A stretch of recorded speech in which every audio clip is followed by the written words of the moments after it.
We're recording right now.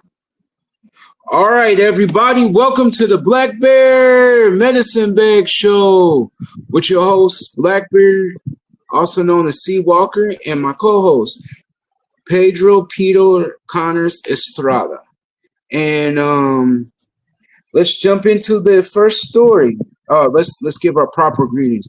Osio Sutanela Tohiju Osta. Tousti Natane. Que onda la raza? Dakote. All right, go ahead, Peter. Hi, this is Peter Connor Estrada in Nepal Estrada Teak. I'm Peter Estrada, that's Iñaki. Hasa Ane. How are you all doing? And I'll turn it back over and we'll start with the first story. First news. Oklahoma's several tribes traveled to Pennsylvania, Carlisle schools to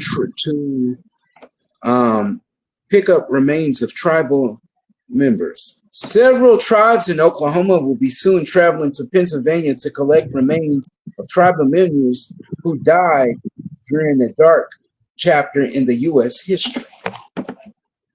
Buried at Carlisle Indian School, tribes for years have been asking for their relatives back from Pennsylvania Indian boarding school, where more than 200 children died and buried. Now the remains of 3 of those children will be returning to the homes to Oklahoma. This week, the Office of the Army Cemetery announced children will be disinterred from the Carlisle Indian School. The school was open from 1879 to 1918 and was the federally funded off the reservation Indian boarding school for Native Americans. It's extremely meaningful and a momentous moment to bring our relatives home. For tribes generally, this is a huge step in the right direction, says Tasha Mausiu, Vice President of the Wichita and affiliated tribes. The Seminole Nation will be receiving one of their own. Tribes across the nations fighting for several years for the bodies of their children, who comes from states like Oklahoma, Wyoming, South Dakota, and Montana, and finally, California. Peter, we're going to let you take the mic. What do you think about this? And what in locally in Arizona, is there any boarding schools? If so, where are they going to? Which nations? Oh, yeah, we have Phoenix Indian School here. Now, most of what was Phoenix Indian School is where the Phoenix Indian Medical Center is. As far as the local stuff here, they were brought in from all over. I guess it was similar. I'm hoping that nobody died there or was buried on those premises because I still go there for the medical center. But just yesterday, it's like walking. There's this old barn. It's obviously from 1880s. It's wood. It's still there on the property. And I wonder what they use it for because I've never seen anyone go in or out of it. But it's probably just a maintenance type, stuff they use it for. As far as, the treatment, I'm sure it was probably along the same lines, though. I know some of the things that are being recovered in Arizona currently are something to do, I believe, with Tucson. Either a Tucson library or the University of Arizona library. They're supposed to be returning some remains to one of the tribes, but I don't have the article with me. It is kind of eerie, though, when you go down to the Phoenix Indian Medical Center. Have you been there when you were in Phoenix or living in Phoenix? No, I haven't. The only thing I ever been to, and I know I'm going off the tangent, but is going past the Ho-Ho-Cum Canal in the Herd Museum. But no, I never. That's one of the things that maybe one of the things we talked about in the messages When I go there, we could see some indigenous communities and we show some of the things we previously talked about. So we could bring the people up to speed of what we're talking about, how rich in culture. We could go to the Indian boarding schools and all these different places that you know about to show the people, okay, this is how it really went down. Because a lot of people don't know of Arizona all in all. They always talk about Sonora and Grand Canyon. They never go Guadalupe or Phoenix. They never want to get down to the nitty gritty, and that's where we have a niche. I hope nobody steals it. Oh, I don't think they will, because if you're on McDowell and Central, um, there's like the old library building there. I'm not sure if it's still there. Now it's the Phoenix Museum. Then you have an old church that's been there since like the 1880s. I don't remember the name. Then after that, you get to the Herb Museum. You're going north on Central. Then you pass that a little bit and you hit the canal. And then after the canal, about Indian School and Central is where the original um, Indian boarding school was. And it went all the way, I believe, to 16th Street. So the current Phoenix Indian Medical Center is the 16th Street and Indian School. The Veterans Hospital is on 7th Street and Indian School. That was part of the Phoenix Indian School. As far as I understand too, it was like all that area. I do have pictures of it on my phone and stuff and screenshots. I haven't read the history recently, but I did read a few articles before. It's just been a while back, and I've been too busy studying mostly in the class I'm taking currently, the Native American Law and Public Policy, talking about Indian country is kind of the section I'm on right now, which is interesting because Indian country with a little c is a federal term. And Indian country refers to, the reservations, the trust territories, stuff the tribe owns in fee simple, uh, stuff that was allotted to tribal members, which, like what you're talking about in the story, that was the whole thing with the Dawes Act in 1887 to, I believe it was about 1918, they had the Merriam Report come out and tell about what was really going on the Total of 50 reservations. years of horror, basically, in the new Carlisle school, 50 years of horror because they were beat. These children scrubbed their mouth out with soap, beat them, and they would die. A lot of Native children died in these schools, and they didn't write a movie about what happened per se at that Indian school, but they wrote more what happened further out west in Kansas and in Minnesota. I don't think they really want to write a story because if 200 Native children died, that means that there was a lot of atrocities happen to these children that is still haunting. So if there's any hauntings, which I really, leave that alone, but it would be there. That's where they could write horror stories. I think the U.S. is really trying to cover over that and keep it moving forward because they really did literally kill the Indian children. They didn't save nobody. They didn't save the man. They didn't even get a chance to grow up and to be a woman or a man. These children died at the hands of the United States. You know, Well, definitely I, that period, the allotment period from 1877 to, like I said, in 1918, I believe that was the Merriam Report. That whole 40 years there, and then they kind of turned it around in 1934. But if you look over the 50 years, it was basically assimilate or die. That was kind of the way right. it was. If you didn't make it to the boarding school, it's like you were supposed to assimilate into white culture, whether you were given an allotment of land or not. Some tribes were, some weren't.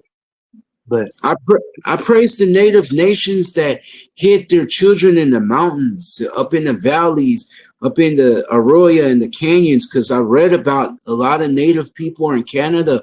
They would take them off with their grandmothers to the woods, and they would hide them as long as they could until they even use other natives as like slave catchers to round up other native children and for a bounty because they were in a bad situation. They would give up their brothers.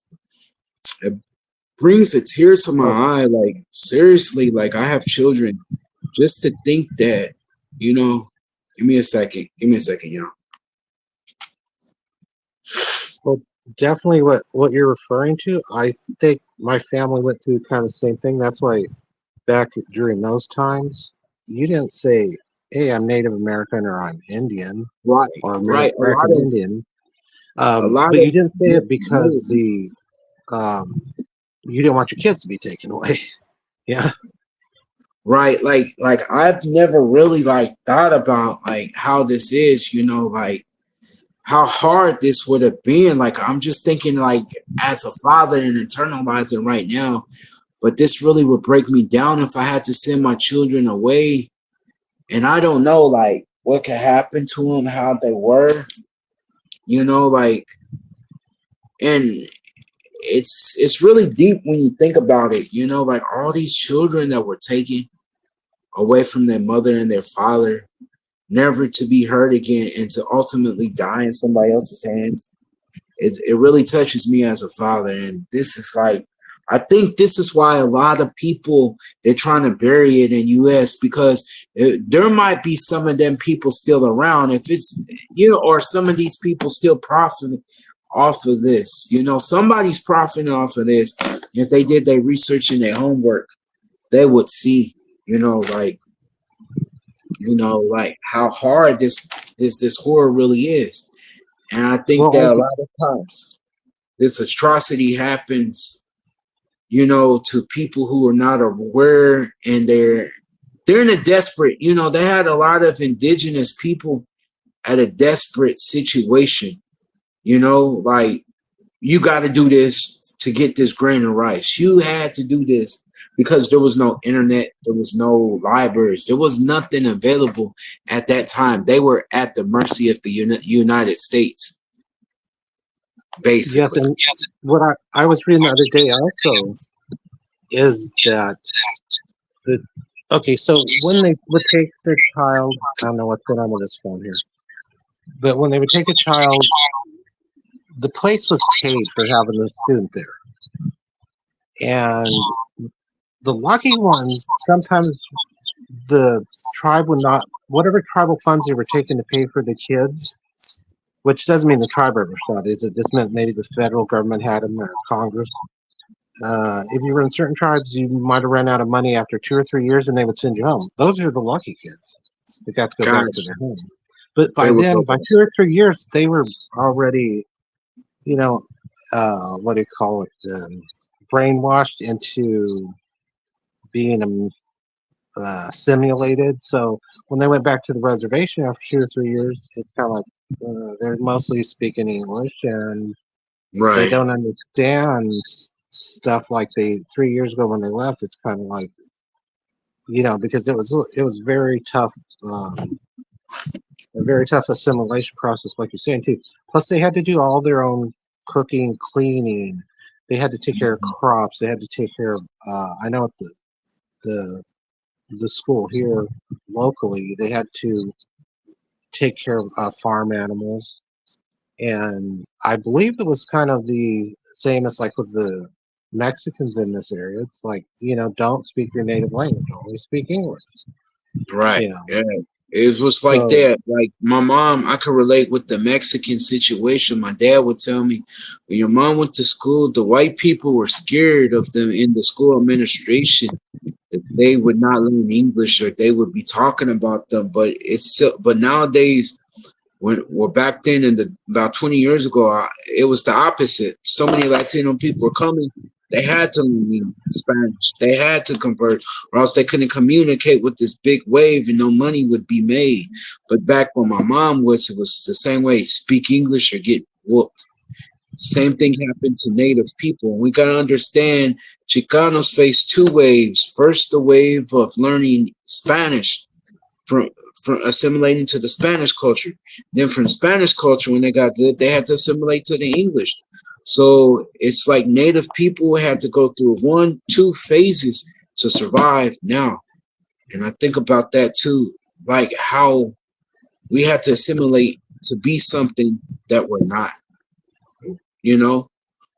And that's yeah, yeah. crazy. What was it? I mean, a couple hundred years of the Spanish telling you not to speak your native language, Right. and like you say, when you get Spanish down, think you're okay. Then it's like whether you were going to boarding school or whether you were just like my grandfather, same thing when he went to kindergarten. It's like his brother, he had one older brother, and he told him like, "Oh, don't speak any Spanish or you get beat."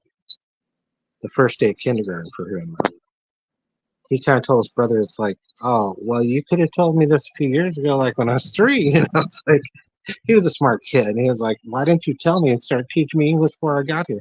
Because his brother was only in like first grade, and he was in kindergarten. But he's like, his brother told him like, if you speak any Spanish, you get beat anytime you speak Spanish. And this was it in the Tempe school system, but it was the school for Mexicans. It was not the school for white people. White kids didn't go to the same school. It was segregated. Mm-hmm. So that's what my Right. grandfather went through. Hmm. Yeah, they were like during this time period, they were fighting for power on the East Coast, as you saw in the earlier thing. The Italians and the Irish and all the other immigrants were fighting for power and position when we were fighting just to survive, and we were talking about how they got everything they needed. We, even to this day, are still fighting, trying to make these businesses, trying to make something for ourselves outside of just hard work. And the businesses that do exist, they're fighting just to be around, fighting for breadcrumbs. So it's crazy what system that they got us on. Even when you think that you are good and you be like, boom, you got to do this now to stay afloat. Got to do this. Every time that we think we're good, they move the flagpole further and further away. That's Yes. what they do. And in Tempe School District, they had, in 1915, they decided that they weren't going to allow undocumented students to be educated. So that's actually my grandfather fought that battle. He wasn't an attorney yet. He Mm-hmm. wasn't even a court interpreter yet. In 1915, he was just a businessman. He was Mm-hmm. working, I believe, with his cousins. They had a company. He was a clerk in their company, and he started the League for, pro- I think they call it League for Protection of the Latins, but basically it was so that any undocumented student could go to school. And they had fought about it for a while, and then in 1915, before he formed the league, basically said, okay, it's like, we'll let them go because we don't want you to sue us. Because he was like, I'm going to file a lawsuit here. So, and he also started that league. They already had the Alianza Hispano Americana, but which he was in and was the secretary, and his dad was also in that, and his grandfather, I believe, had been in there. But this one took it straight to Tempe. What happened to the League para Protección de los Latinos? It turned into, I think that's what eventually became LULAC.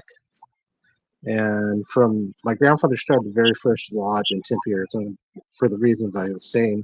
But the law they were going to pass too, statewide, they wanted to pass a law similar to the one we had about, I believe, 1998 or so, where it was like, uh, the same type law in Arizona, like no undocumented students could go to school.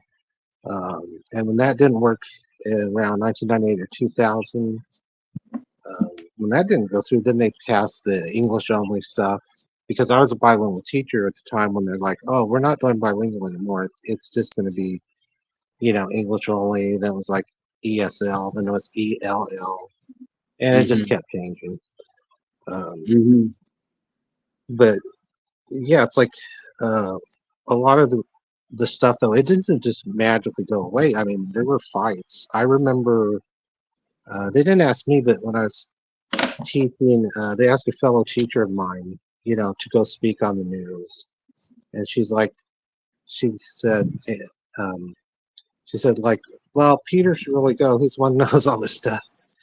But I think they wanted her to go on the news because she was really good looking. And, it's like, looks Right. over.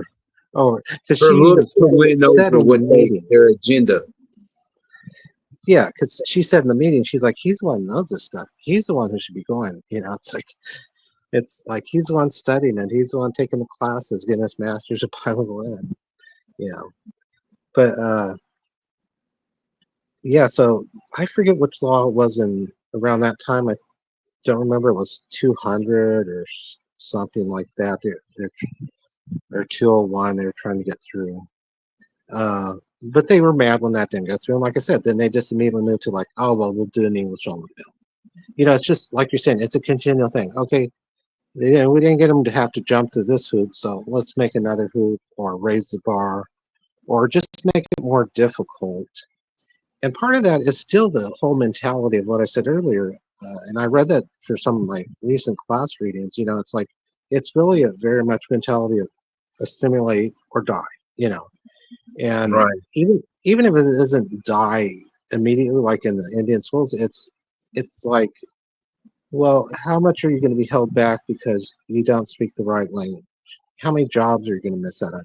How many educational opportunities are you going to miss out on? The kind of thing with uh, the class I took before this is indigenous data and spectrum sovereignty. It's like how many people on the reservation don't have like Wi-Fi or cell phones or computers to watch or listen to the show right now we're doing.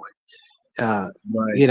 how many don't have that? Like I know on the Navajo reservation, because the teacher I had that class from the Navajo reservation, they have to go to this center, and it's like a internet library, Wi-Fi center. So when they want to do Wi-Fi on the reservation, they have to drive over there to the center or walk. And this is the same. This is for Oh. students too, you know. So And that puts them in harm's way to get trafficked or deal with this the those things that come out at nighttime that I ain't gonna talk about. They're put at risk just to go to see to the well, Wi-Fi basically. I think she did an actual video from the center I watched too. Um, Hmm.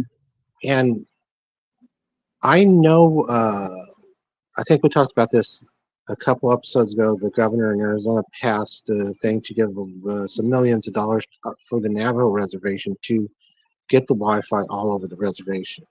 So some things are working for some tribes. Some things are happening for some tribes. Navajo Nation, you know, they have the largest landmass in the country, the Right, largest four states. reservation.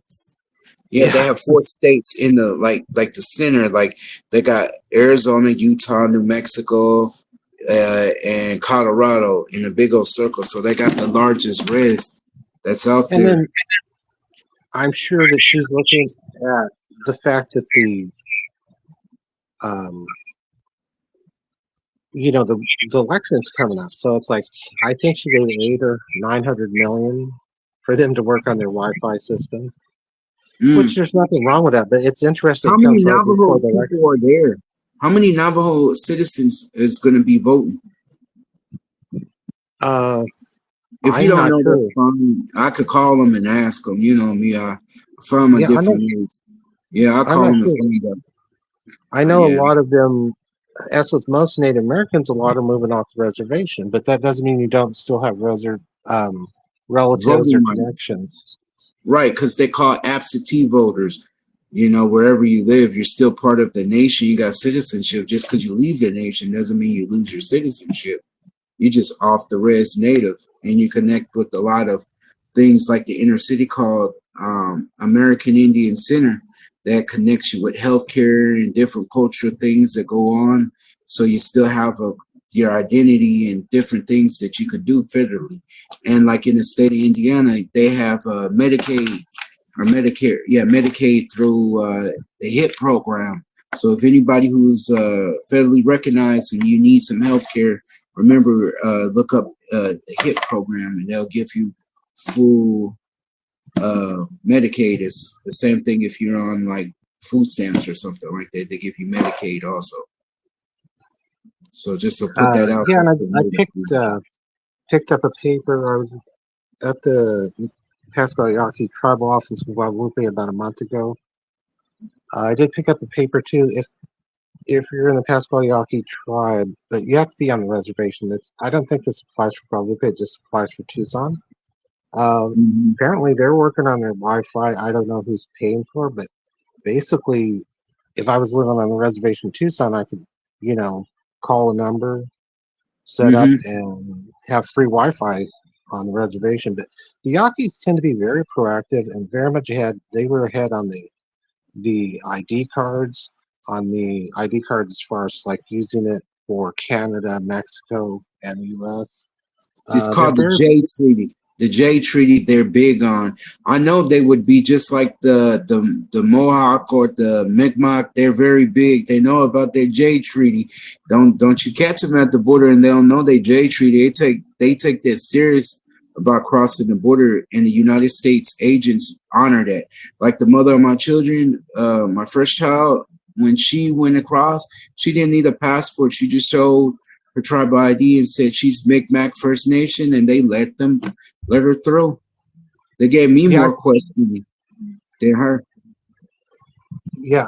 I got my travel ID through the tribe about 2 years ago, and no, what I was really amazed at because not just on that, but the Pascal Yaqui, as far as like how I'm taking the classes through their um, University of Arizona micro campus, but the classes I'm mostly taking are online because I live in Phoenix. Still, they're very proactive in a lot of different areas. I'm really amazed. They're really, and I remember reading about the ID card, and not from them, from other sources.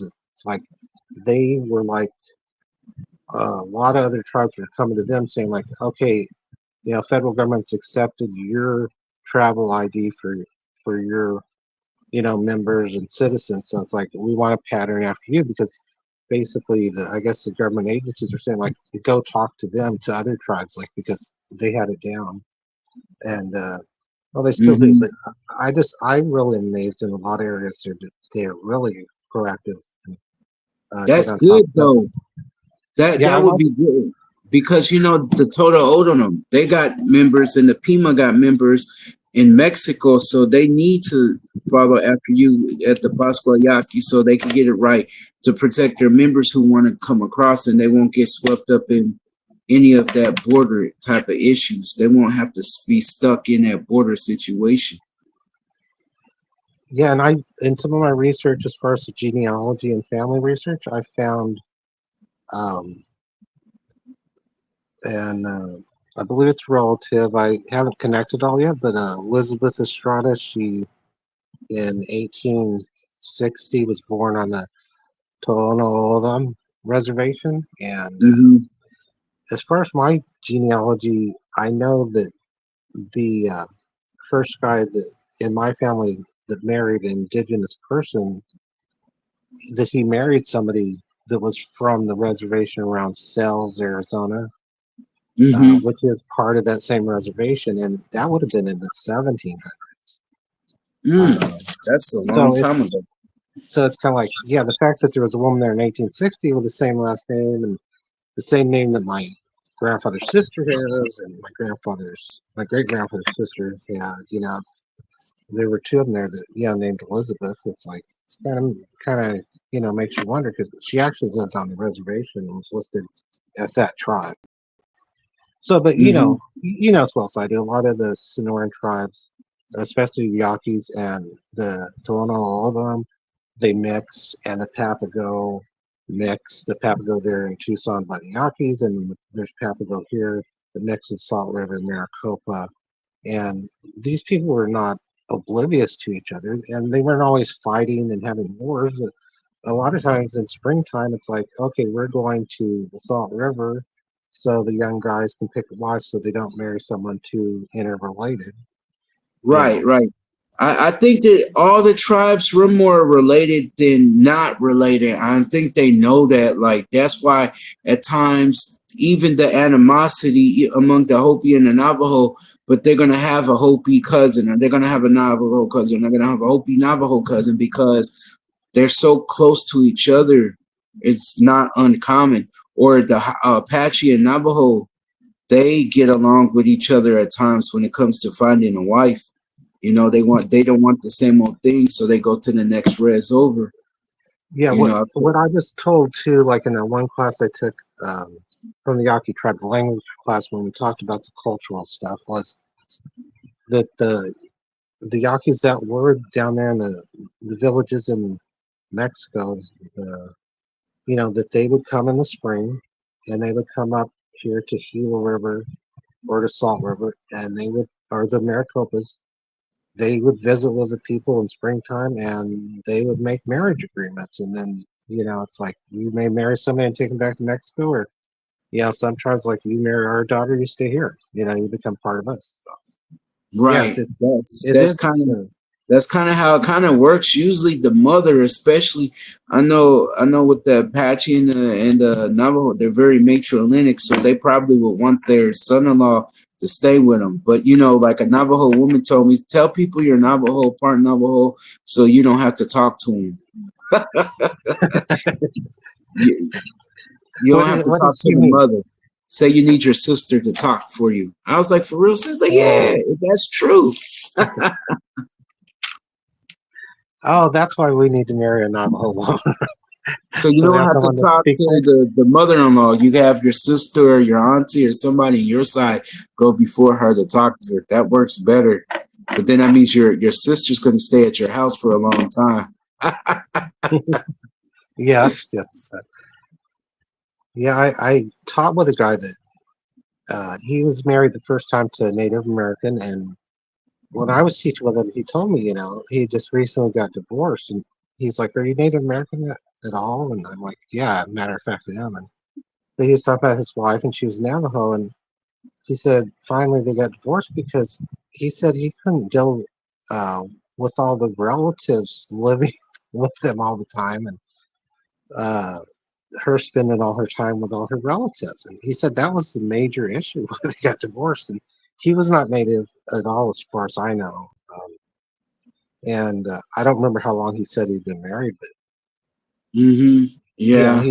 he was just like, well, her male cousin lives there, and they sit around talking all the time and laughing, and I'm like an outsider. And he eventually, they had just, when I met him when he was teaching at the school I was at, his Mm-hmm. first year there, he told me, he goes, yeah, it's just like he couldn't handle it anymore. So he just went through it and got an apartment down close to where we were teaching and changed schools and areas and stuff. And I was like, yeah, I go, I kind of know what you mean because, I have a Well, cousin I that's can relate been with back that there guy too. because I work with a lot of Africans and they talk, even though we may look similar, we're not similar as far as people, ancestry so much. Maybe 500 years ago, we may have been somewhat, but there's tribes within tribes in Africa, but they speak in their language.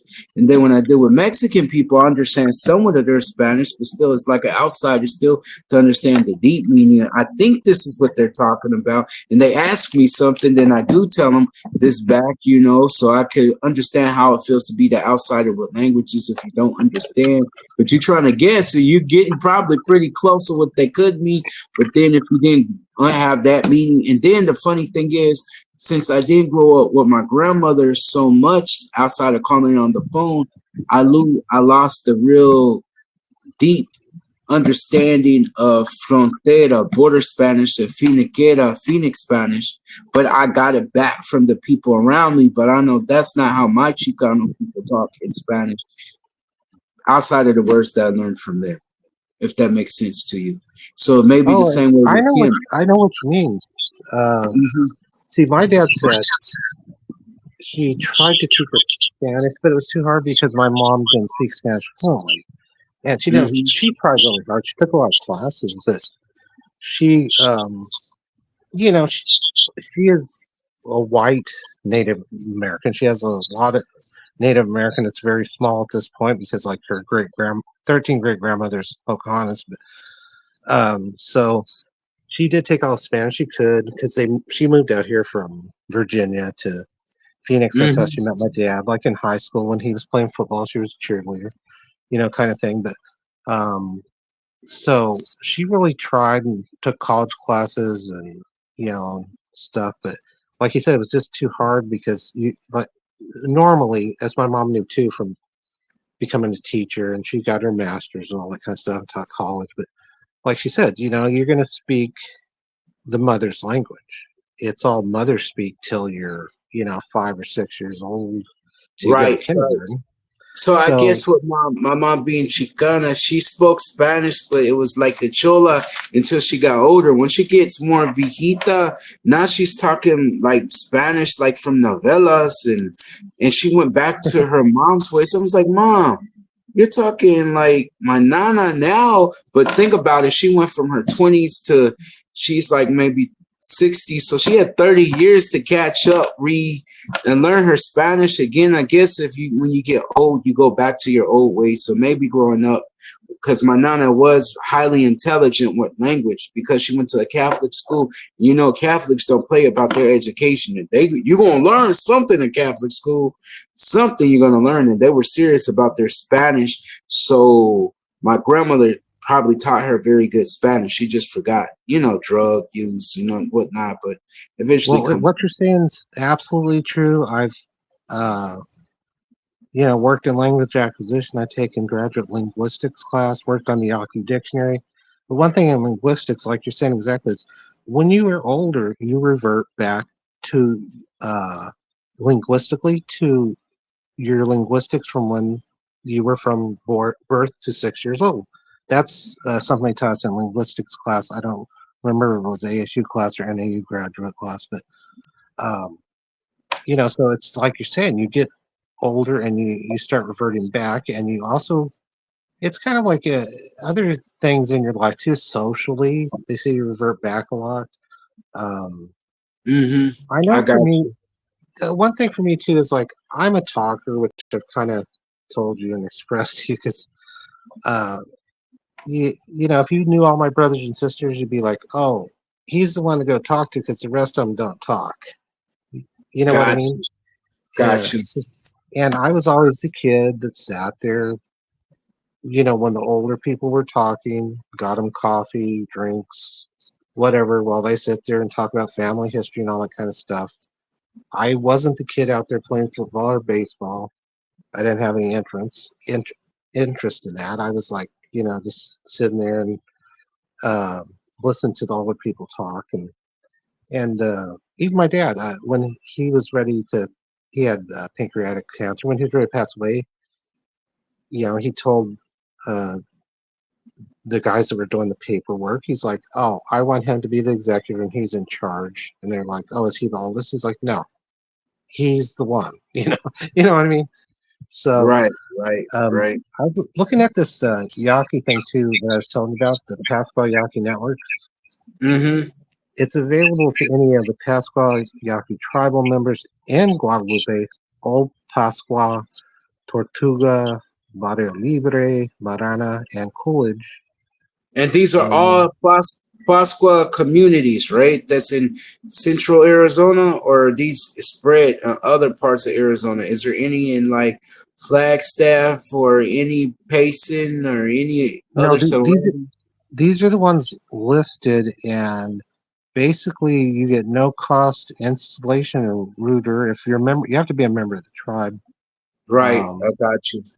but no, you get free complimentary internet with no That's cost what's up. installation router. So That's this is what's yeah, up. yeah. Now So I they're wonder. good together. I wonder some of the more like influential native nations that got casinos, like a smaller one, like that's up there, the Montezuma. I think they're half Yavapai and half Apache. I don't know which band of Apache they are. I wonder if they send with some of their tribal earnings if they buy internet. All of the ones that got casino, if they buy the internet for their tribal members on the res as Well, part of remember the the Yankees have the hotel, the resort, and two casinos in Tucson oh. area. So they no wonder Uh, they got money for the internet then, because I know it's not cheap to set up fiber optic and all of that. It's highly expensive. oh no, we talked about that in the first class I took in the summer. Yeah, that was what it was about, partially. And it's like, yeah, you have to dig all those lines and put that stuff in the ground. It's not free. Plus if you're doing it on a reservation line, you have to have permission. You have to work with a tribe. You have to do like a um, what is it?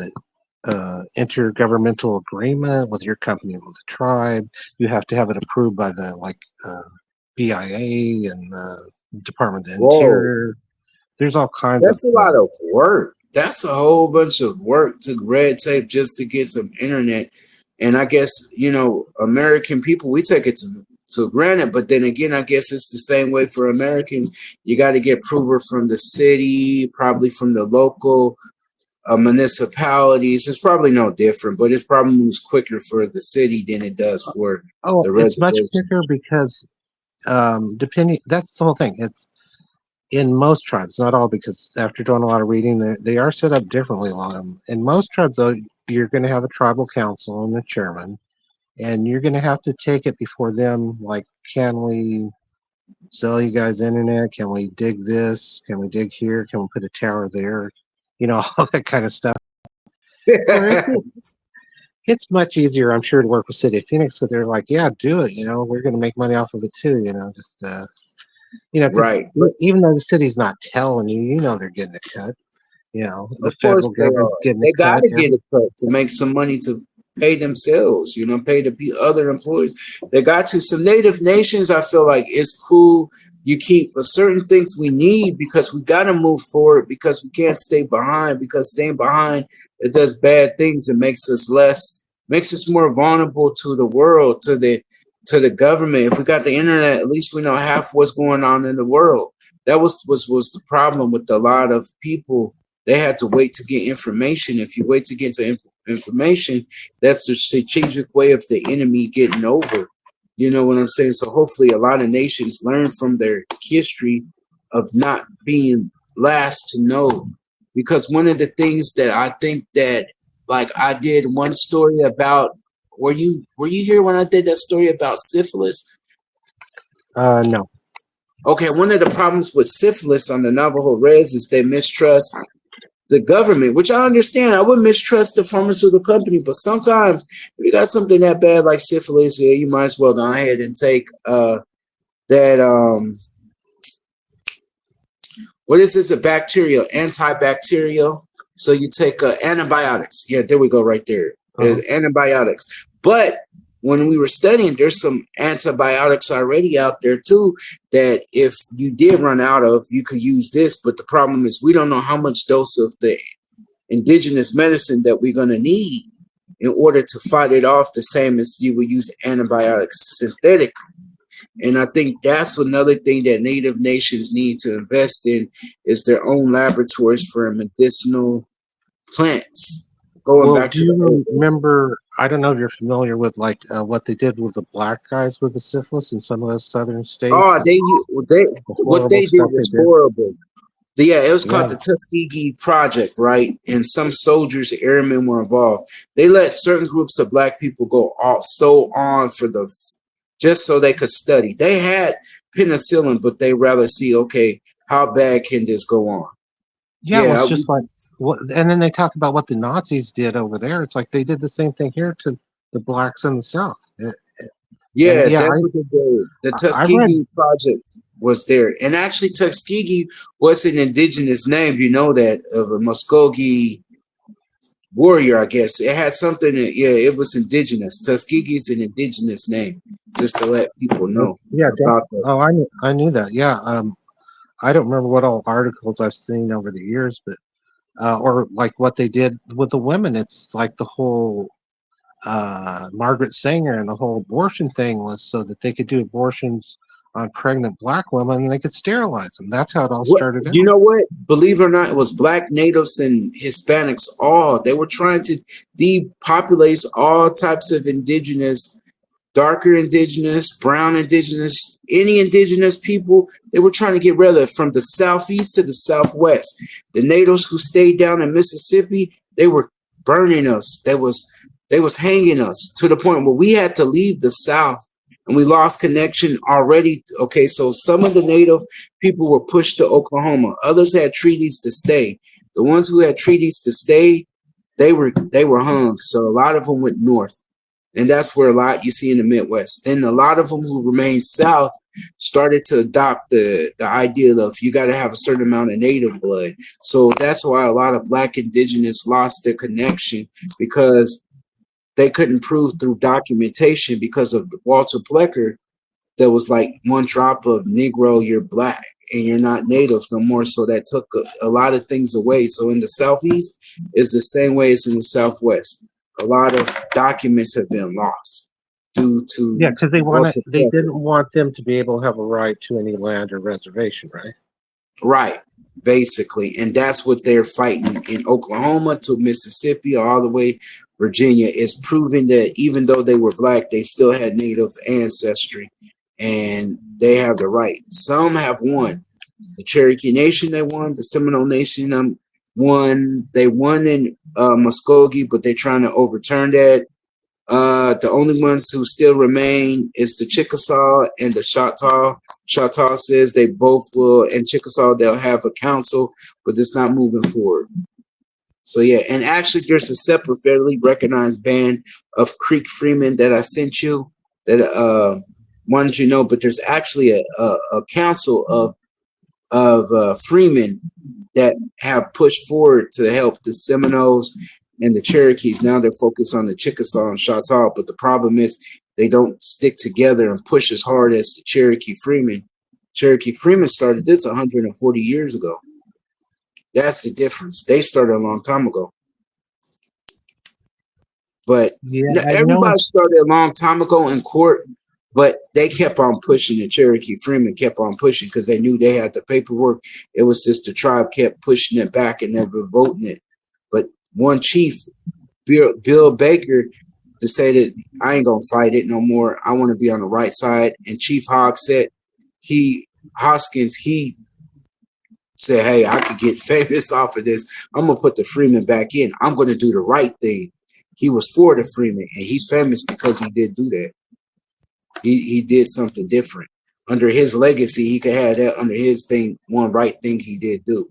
And he made it, like you said, like now it's only, you got to be 1,000 Chickasaw, Choctaw, or Cherokee, and still be a Yeah, citizen. Chickasaw is 1/1,000,000. Man, that's crazy. And the whole reason that they get this is Hey, because they, that's good. yeah, That's good for some of my family members because they're like 1/236. right. I haven't talked to that family member that you was asking about, Mitchell, but like I said before, I found relatives or people with the same common name in the Choctaw, and the Cherokee with the last name Mitchell. We could all be related, or we could just have a common last name, but their name Mitchell is very common among the native nations in the southeast.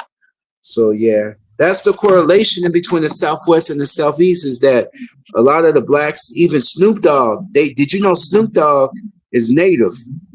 Did you know that? Yeah, my niece was telling me something that he recently that he was. I didn't really catch it all, but is he Yeah, Chickasaw? I'm not too for sure. Some people say he's Cherokee. But they know, like the black natives know his family from that. A lot of black natives left Oklahoma and they went out west to like California, LA, they went to Arizona. They went west because it wasn't working, because the native nations kind of made them separate. It wasn't working for them, so they went kind of their own way, went further out west. Others stayed and they kept fighting in the native nations, and they got what they wanted, you know. So it just depends. They became Red Crow, if that makes sense to you. Instead of Jim Crow, Red Crow was really bad in Oklahoma, but they turning things around somewhat, but they still stuck in their ways. Now, down south in Mississippi, Alabama, they're very separate even to this day. A lot of blacks who told me that they are separate. They're very quiet. They keep to themselves. If you're not part of them, they're not dealing with you. And that's what happened with my family. My great grandmother, who was full Choctaw family, told her, if you marry this black guy, we're going to kick you out. And that's from the mentality of the slave master. That's from the mentality of the Mississippi no acidulation. That means no intermarrying in between two races. So there was two things that the family didn't want it, because they used to own slaves, and Mississippi said that was illegal. So there was various reasons at that time period of time when they were doing this. This is the turn of the century. And because of that, I guess all of the pressure from her family, and her family left, and then also she got raped and she killed herself.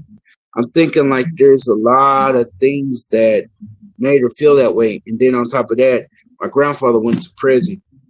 So we lost, and then my grandmother went with her brother, who was the only native relative that took her in, and then they came and got her and took her to Chicago. So we lost track of our native family, our roots, our connection, and stuff. And there's a lot of Black indigenous like myself from my father's side who don't have a connection because those things happened in the 19 what's that 30s.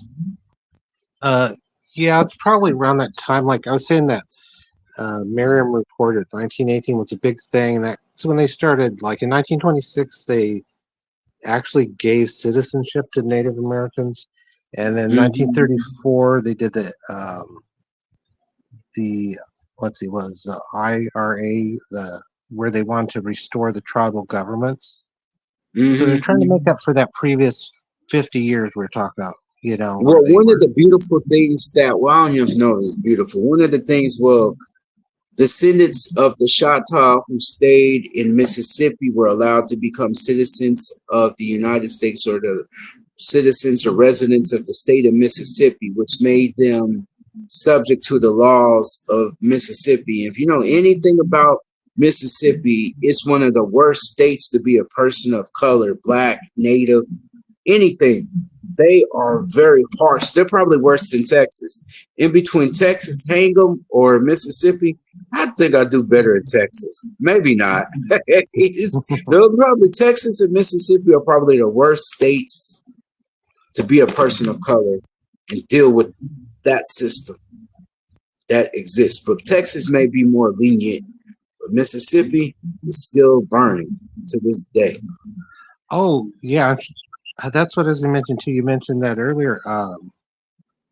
In 1911, I found a book in the library they were discarding at one of the schools I was teaching at, and it was Arizona Public News paper articles like from the 1800s to like 1920 or 30 or something. But in 1911 or Keep 1913, talking, Peter. I gotta go get my charger because my phone's about to die. So keep talking. Keep it going. okay. So what happened back then in 1913, around that time, was they were uh, hanging Mexicans in downtown Phoenix. And you don't hear a lot about this. I found out from it from the book of the newspaper articles. Like I said, it was a book that was going to be discarded, and I picked it up and started reading it. I was like, "What's this?" And that's how I found out. So it wasn't just in the South they were hanging people. These were Mexican, I believe, Mexican Americans, maybe Mexicans from Mexico. And basically on Fridays and Saturdays, it seemed to be very much they would hang two or three guys. So when Black Bear returns, I'll probably have to repeat that for him. Uh, Did you here, let's get see it that started. host You that didn't is hear? talking about why Mexicans should not use the word nigga? Did you see where it says, "Hermano, does it feel good for you to be called beaner and know that they hang Mexican people the same as they hang Black people"? Did you Did you hear what see I was that? saying when you were getting your charger? Oh, yeah, I heard some about how they were hanging Mexican people in Arizona. Yeah, that I was never knew that they were they. I didn't hanging. I either. didn't know. But I found I was at a school. They were discarding books, and I looked at this one book. I'm like, "Can I have this?" It was newspaper articles, I believe, Arizona Public, uh, and it told about either 1911, 1913, downtown Phoenix on Fridays and Saturdays. They would hang two or three Mexicans, kind of for the weekend special, and That's nobody was crazy. doing anything about it. And I Was it assume that because they were criminals, or no, just because were crazy and could do it? well, if you know about cities back in the older times, richer people, you moved in towards the center of town. Whereas Hmm. when I'm growing up, it's like get away from the center of town. That's people in the suburbs got the wealth and the money, right? Well, Right. in European cities and cities in Mexico and cities here, even in early Phoenix, it's like, hey, if you got the money, you move close to downtown. Well, they said the Mexicans were making too much noise, playing their Mexican music, Mhm. um, which they were. Sometimes they would maybe have a party at a house that some Mexicans owned that happened to live downtown, and the noise was too loud for the people around them. So they would get together and go get the musicians, take them to downtown center there where the police department was, and hang them from the trees. And that's basically what the Whoa. article was about. I don't know if all the ones hung um, you know, were like musicians, but it was just obvious That's early probably when the Klan racism. ran the country. When the Klan ran most of the United States. That to me, that reminds me of the same thing that happened here in Indiana, Fort Wayne, Indiana. The last hanging of Black or African American. That's another classification, and that was started by Jesse Jackson. Just for people look it up. And guess what? Check Jesse Jackson is known as a Cherokee citizen. Did you know that? Jesse Jackson's a member of the Cherokee Nation, and he's the one that I started think I the heard African think about it Americans. once. Yeah, he's a member of the. He started the African American classification. I'm like, why would you do that if you know most of these people are not even currently from Africa or even have a current grandparent, great grandparent? It's been like over 500 years. Why would you put that up on them?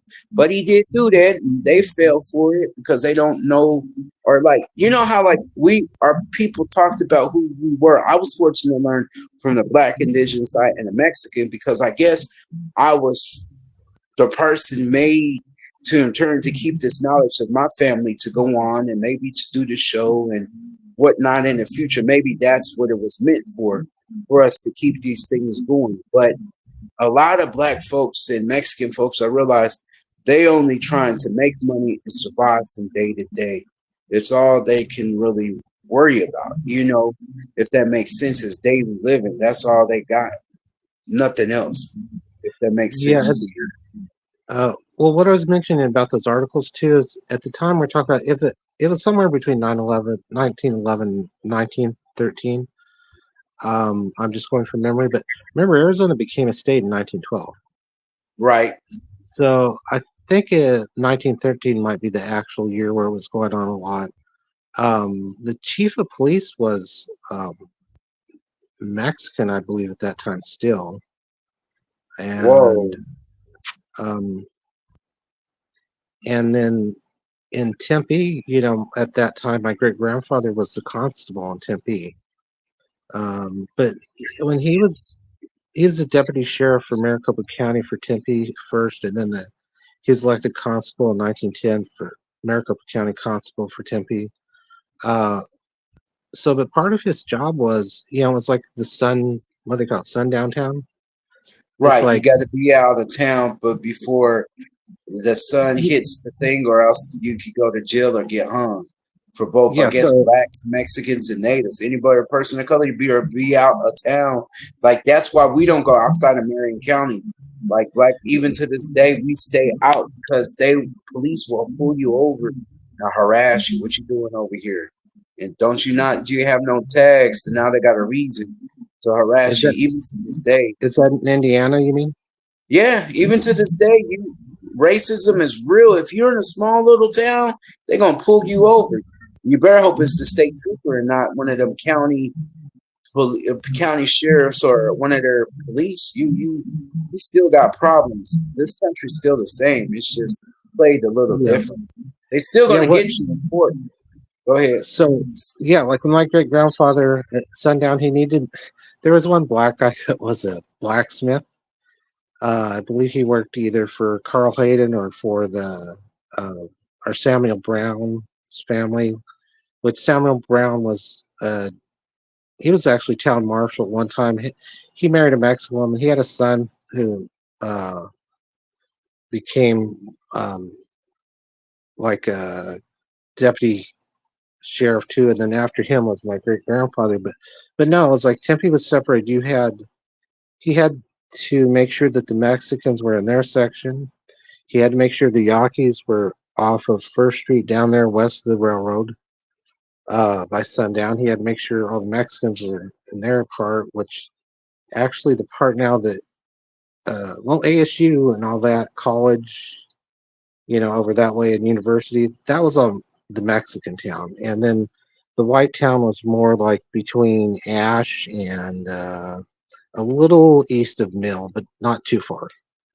So everybody had to be in their own part. Of course, they did have a white deputy sheriff at the time who was Maricopa County deputy sheriff for Tempe, but the white one. So he took care of the white people. Basically, my great grandfather was responsible to make sure the black guy left by sundown, make sure all the Yaquis were over on the other side of the railroad tracks and stayed there. For that, make sure all the Mexicans were like east of about College Avenue, and we're in the Mexican area. Of course, I'm sure white people could come and go as they please, but Right, they could um, always get around, but everybody else had but to be in their own section. That's just like redlining in Chicago, even to this day. That's why some of the black people who were able to play through paperwork are able to get reparations from the state of Illinois, and I guess the same thing applies in California, kind of because of redlining. So yeah, nothing, everything's pretty much the same, and it's even economically like that to this day. Like the rich live in the rich and the poor and middle class. You kind of find your area where you're gonna live. Depends on your work status, kind of now, but it's all the same concept. yeah, and it ties into like with that kind of stuff into the technology. Like we're talking about the Wi-Fi and all that kind of stuff. I was just seeing on this paper too. If you apply for a job with the Yaqui tribe, the only you cannot submit a paper application or resume or anything. It says right on this paper it has to be done online. So I know in the class on the indigenous data and spectrum sovereignty, we talked about the digital divide, but it's also a monetary divide or a, uh, because it's like if you don't, right here, I mean, even with the Yaquis, if you don't have a computer or a phone, you can't apply for a job, you know, and it's kind of the same thing. It's a little different. I kind of think what we're talking about earlier, like and taking classes or the same type thing looking for jobs, it's like you've got to have the newest computer, you've got to have good wi-fi, you have to have a good phone, and it's like uh, Right, every most people assume like, well, everybody has that. I did, growing up. I have it. I'm going to ASU, and it's like kind of thing. No, I'm not talking about myself, but people I went to school with, and it's kind of like, no, not everybody has the latest stuff like computers and phones and this right. phone that I've been using. I don't even have service. I just go through the home Wi-Fi, or when I'm out, I have to find a Wi-Fi spot. So it does limit people a lot, and it's an economical, monetary way to hold people back. You know. Yeah, if you let, yeah, you gotta. To me, it's just like I in our indigenous way, we're going to make it with the creator. And the one of the things that I admire about the Cherokee Nation is the ideal of determination. Like no matter what, and they have an internal fire to survive. Cherokee people will have, and I think as indigenous people around the world, we have something within us to keep on going, no matter what. No matter even if I have to walk 10 miles to provide for my family, I'm going to do that. In fact, I used to see a picture going through Payson going all the way to Flagstaff. It said, "We walked this land so you didn't have to." Talking about the native people walking from like a certain part all the way down to San Carlos. They walked it so we didn't have to. Like, dang, that's a deep concept. So maybe the same way as this, that we go through those hard times and find a way through it so then our kids tomorrow don't have to. Yeah, so our kids and grandkids don't have to. That kind of ties into the scripture I was going to do is Isaiah 58:10. Well, let me go Mhm. over 1 second to try and get part of it here. It says, "Give your food to the hungry. Give your food to give your food to the hungry, and care for the homeless. Then your light shall shine in the dark. Your darkest hour will be like the midday, or your darkest hour will be like the noonday sun. I'm sorry, not midday. I guess it is midday sun, and that's Isaiah 58:10. So even in the Bible, God's saying, if you help the poor, I think it also says there's another scripture: if you help the poor, you're lending to God. Uh, Right. but it's true that it's kind of, um, like you're saying too. It's like, uh, what's like I've told you about my grandfather, my great grandfather, and stuff, and my grandfather's brother that did, went to law school too, and stuff. I mean, they did a lot of fighting, and as my godfather used to say, they opened a lot of doors for a lot of people. But then it's like we're still dancing around this same merry-go-round or whatever. It's like, Right. it, I feel like it's also a spiritual battle because Paul talked about we have not a battle of flesh and blood, but of wicked spirits, principalities. I think native people know that they're fighting against something evil, but they don't really want to. If they're not a Christian or traditional, it's hard to concept. They know it's evil, but they just don't want to put their finger on it and call the government that, but they know it. Versus the Christian natives know it, if that makes sense. They know it's a battle. They see it. They know exactly where it is. When I see other natives, they don't really want to deal with Satan or yeah, evilness. They sometimes it's run away hard. from it. You know what I mean? Yeah, They sometimes don't it's hard talk to, of it. to talk about it with them, or they just want to burn some sage and think it'll go away. It's not going nowhere. You have to face it head on, as our ancestors did. If they could face it in physical world, they know they can face it in the spiritual world. Now, there's some Navajo people that that I know of the evilness and deal with it, but they're far and few because they keep a hush hush and quiet. And I'm thinking, you can't keep this knowledge hush hush and quiet because not everybody's gonna. I don't know. It's just like everybody does something different.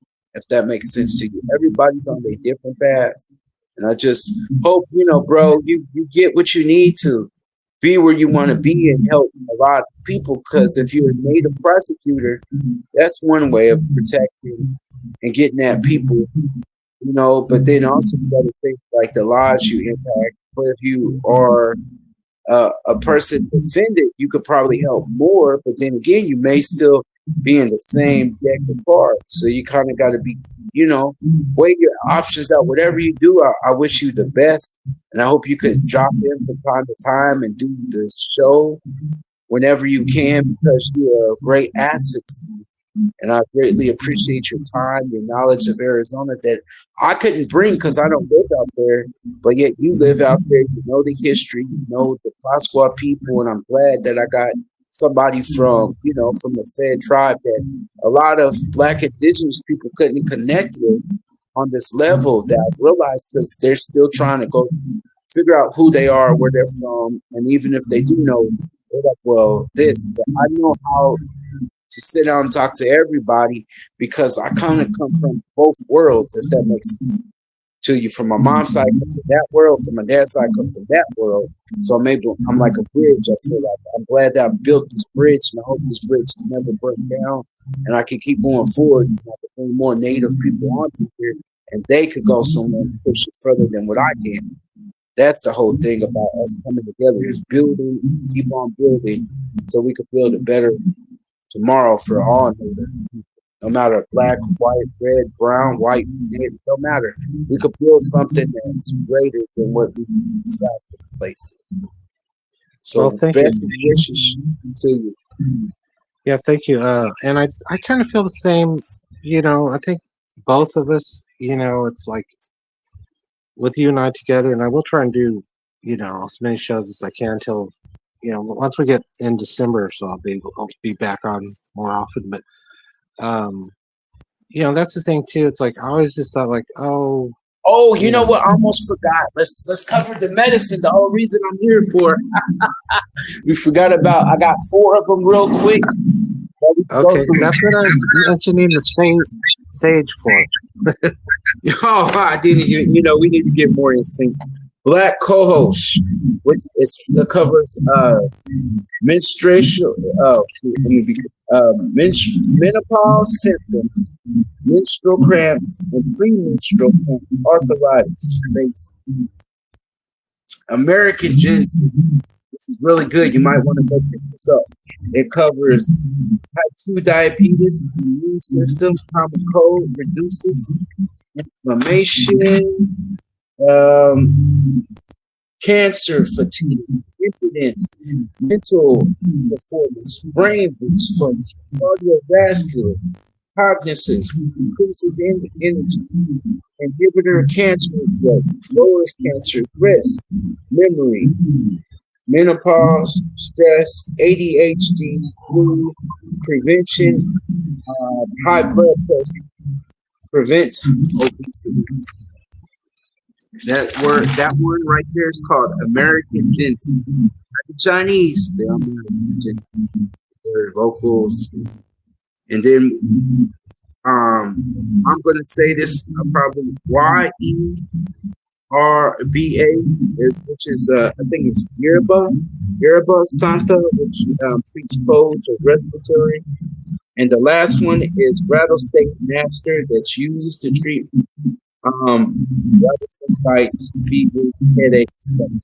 So my indigenous people, please try to find some of these herbs. Get your hands onto it. I know Trader Joe's might have some. Your local fresh fruit and place might have it, like Kroger's, or what's some of the places that you guys got out there in Arizona? There's an Arizona. Well, we have Fry's, Safeway, Okay. Sprouts. Okay. We also have that new one. What do you call it? Aldi. They're out here where I All live. these has been around for years over here. We've had all these ever since I've been alive, since Yeah, we 39 just got the years. first one. We got the first Aldi just a few months ago. What? Yeah, that's an old store in the Midwest. Yeah, all Do you these is still like, have? Do you have Piggly Wiggly out there still? nah, that's a southern. That's like you got to go down to Memphis or Tennessee or that is Memphis, Tennessee, or Alabama, Georgia. I'll be talking like them. Yeah, I My used to. favorite accent. My favorite accent is going. What's happening with your baby? That's a very southern. You're probably familiar with the southern Texas, huh? Well, I haven't really been back that way, but my mom was actually born in Fort Wayne, Indiana. Oh, Uh, stop be- playing. no, You because know, she was born during the Depression, so there was no work. So they had to go to Indiana for my grandfather and grandmother to get jobs. oh yeah, Um, that's Indiana. You come here one day, you could be working in 2 weeks. I kid you not. well, they were all going that way, like from Ohio, West Virginia, because there was no work. And my mom was born in 1930. Oh, So that's the depression years. But here the depression probably didn't hurt that bad because like we had industry. Yeah, and one thing about Indiana that everybody knows is you want a job in a warehouse, you can come here and get a job like tomorrow. You will look very hard. Temp agencies will hire you. You have a social security card and a driver's license or ID. Come to Indiana, you can make your homeless and have a place to stay in like a month. That's how good Indiana is. Indiana will put you to work. And if you want to get your education over here, it's great. Even if you don't have no financial aid, you'll find a way to go to school here. Because you got jobs. Most people either work or go to school here. And IU, Indiana School of Medicine, is one of the best. Even the Chinese things.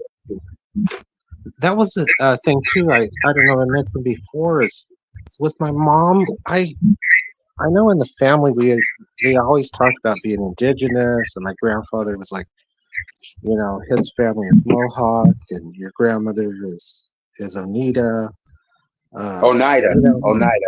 Got to work Yeah, and on it. Oneida. they already I like the other one, but they always talked about Onita. that. But I don't Yeah. think I don't think they talked to people outside of the family about that. I think it was very shut up. Don't mention it unless it's family members. You might want to see if you can get a roll with the Oneida, because you know that they're another native nation that has a passport recognized by the United States that is an indigenous. The Haudenosaunee, the Mohawk, they have their own tribal thing in it. I heard about Tuscaroras in North Carolina using it. All the five, what is it? The five nations, The six five civilized nations. tribes or No, the no, no, Air Force six, no, unit. six nations, tribes in Canada and the United States use that to travel the world as indigenous too. If you want to actually look into that. Oh, yeah, because the Yaqui one's just good for Canada, the U.S., and Mexico. No, this one passport is a passport to the world. Even if you got to go to the United States government, the United Department of Secretary, you could do that with a letter from them if they recognize it. So if you have enough, if they're still, because I know with the Mohawk and a lot of them, they're very blood bonded minded to this day. I think. Well, what happened with me? Remember, I told you that I don't think it's my cousin, but it's my cousin's wife that is on Genie.com and volunteers, and she really tried to X me out of being Pocahontas's great grandson.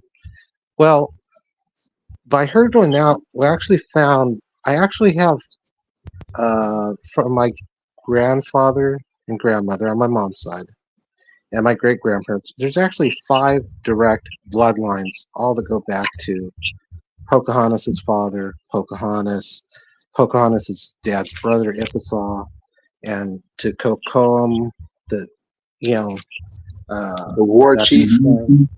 Yeah, all of them. So she thought like I'll X him out on this line and say it's fictitious. But other people did research, and I did the research and followed this whole stuff, and I quit talking to any of them. I just followed all.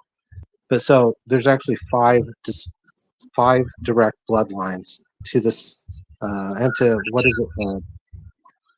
Mm-hmm. Powhatan's dad and mother also. So even though for some reason she was dead set on saying that my line is fictitious, it doesn't matter because if you go to either grandparent I have, both of their parents all have a direct back lineage to the same family.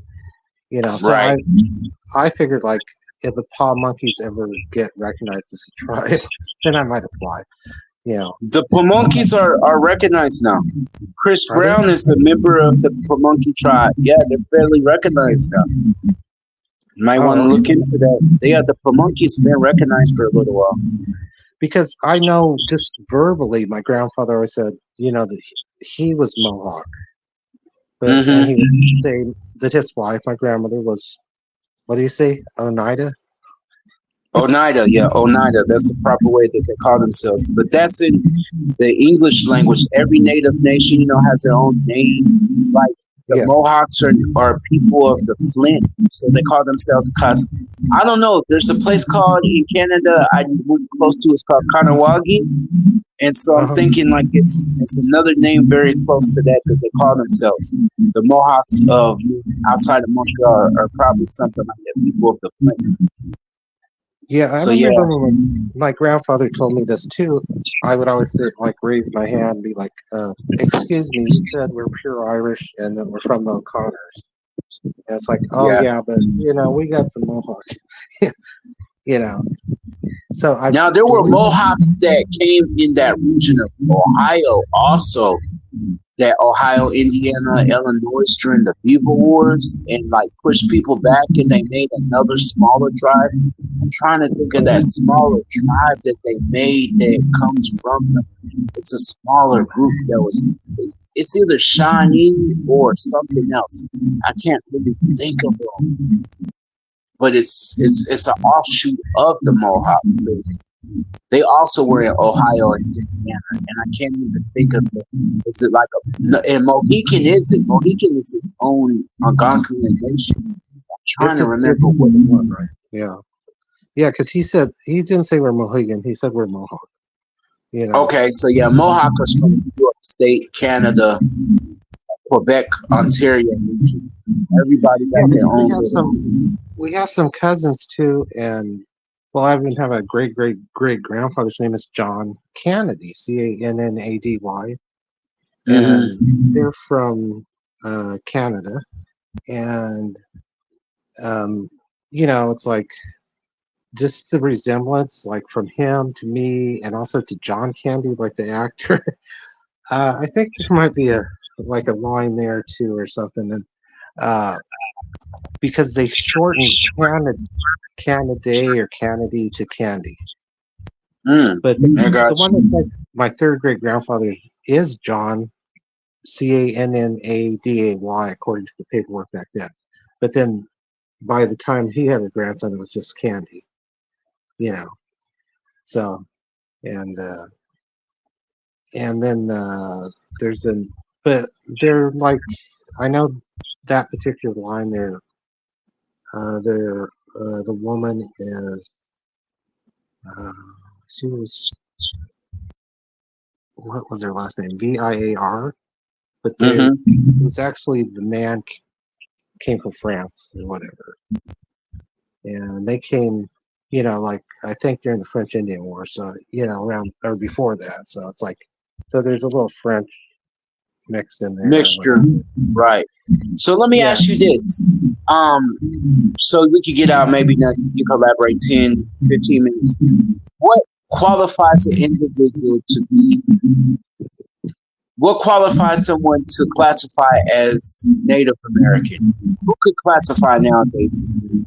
Do you have to Okay. be registered with a federally recognized tribe? Can you be that, or can you be indigenous in your own way as long as you speak the language, the culture, the dances alive? How would you answer that in two parts? Okay. Well, it's a loaded question. The first part, the federal government doesn't recognize Native American. Federal government term that they use is American Indian, which I don't necessarily like being called Indian because I'm not from India. But Okay. the legal term of recognition to the Congress, federal government, the three branches of government, you are an American Indian. Now, you can Whoa. be called a native if you're a native Alaskan.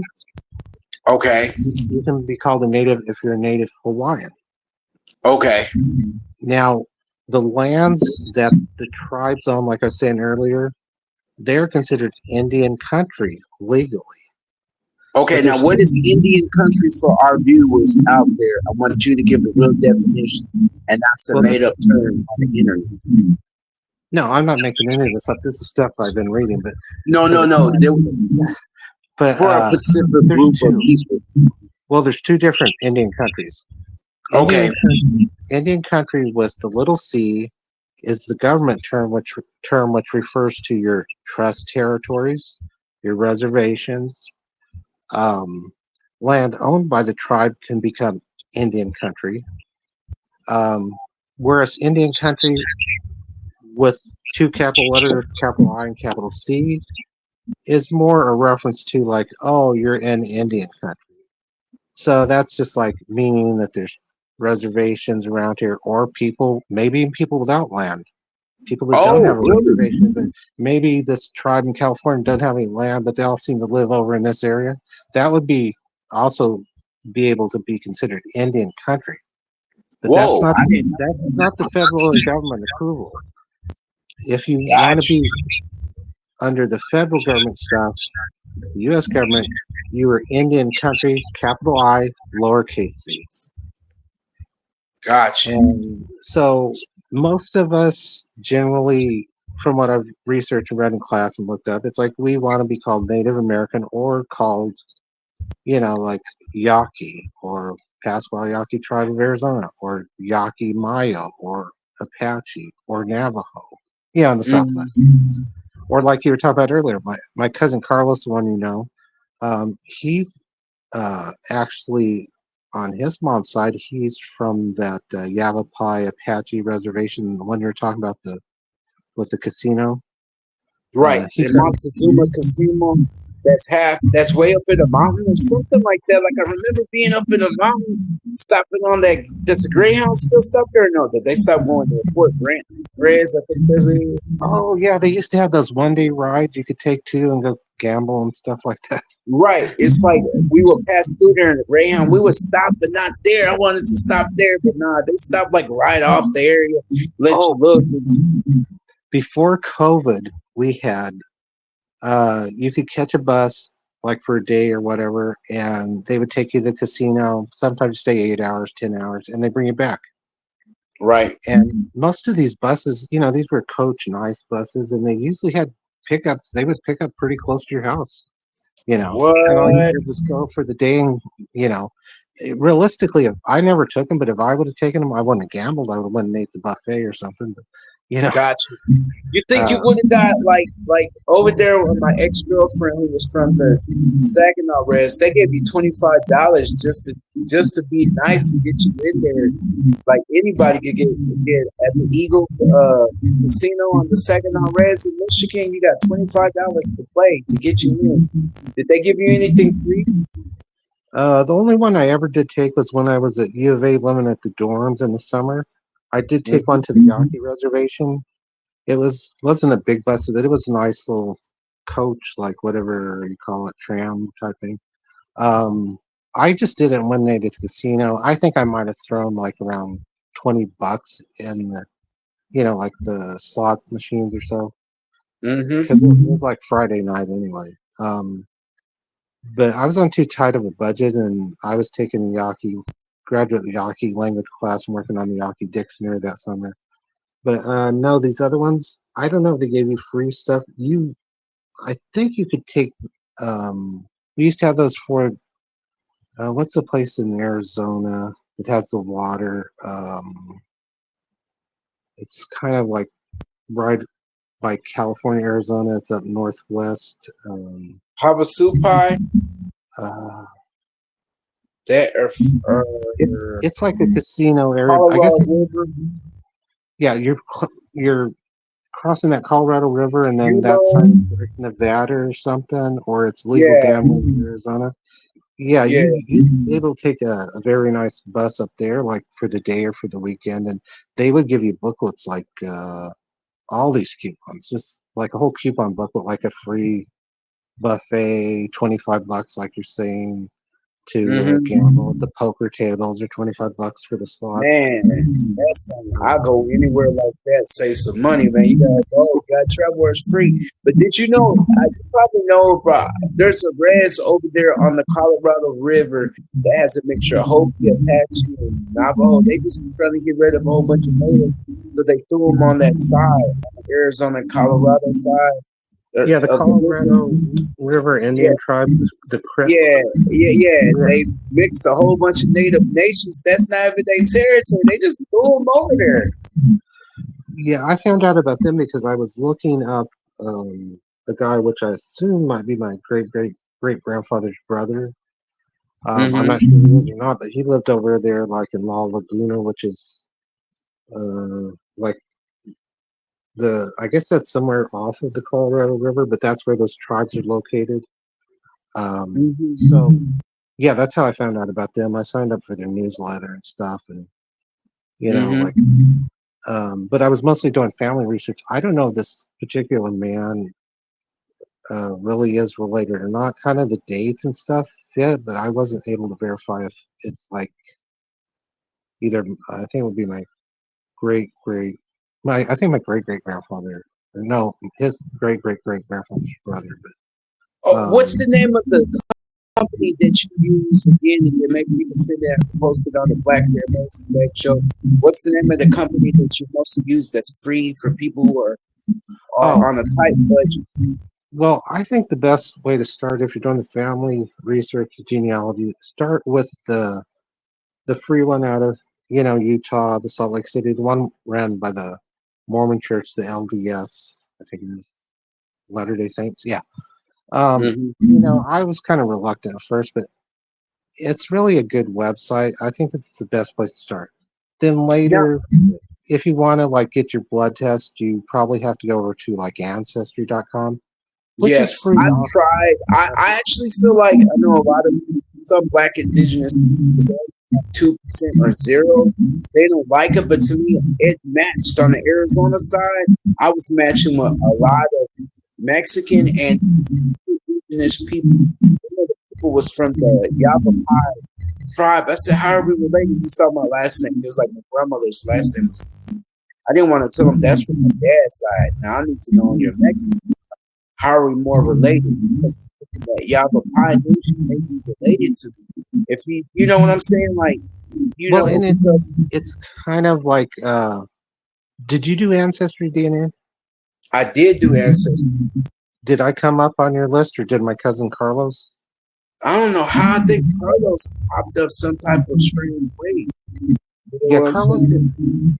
okay, so Carlos, like I said, he's from the on his mom's side, it is also Estrada, but it's a different Estradas, but they go back through his grandmother to that Yavapai Apache part there. So he's like a quarter blood. I think he has from his grandmother to them. And Mm-hmm. then his grandmother, this grandmother I'm talking about, she has a half brother from her mother, and the father is my great grandfather. And so my great grandfather, or yeah, no, great grandfather, and my great grandfather's half brother is Carlos's grandmother's half brother, but he was born on that reservation too. So he's like my half great uncle, and he's Carlos's uh, grandmother's half brother. But that's not the Right. only relation. The problem is, like with Carlos, there are so many different Native relations. nation. Well, I mean, no, just him and I both.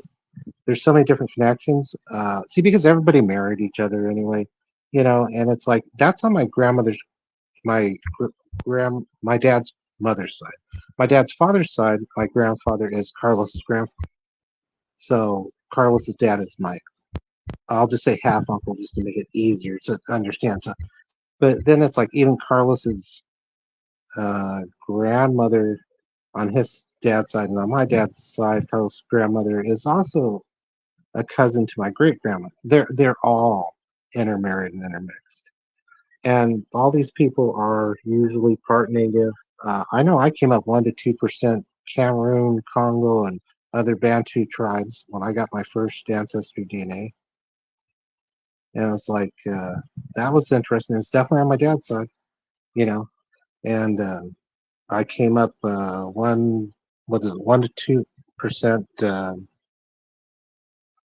North African. Are you still there? Okay, I think Black Bear's phone went dead, but we're probably talking about a lot of family history and genealogy. So we'll let you go. I'm sure he'll run this on the stream later or on Facebook. Thanks for listening, and appreciate Black Bear. And I'll try and be back when I can on the episodes. Right now, I'm just working on some graduate native law classes, and it's a lot of work, so I may not be on every week. Thank you for listening tonight. Bye bye.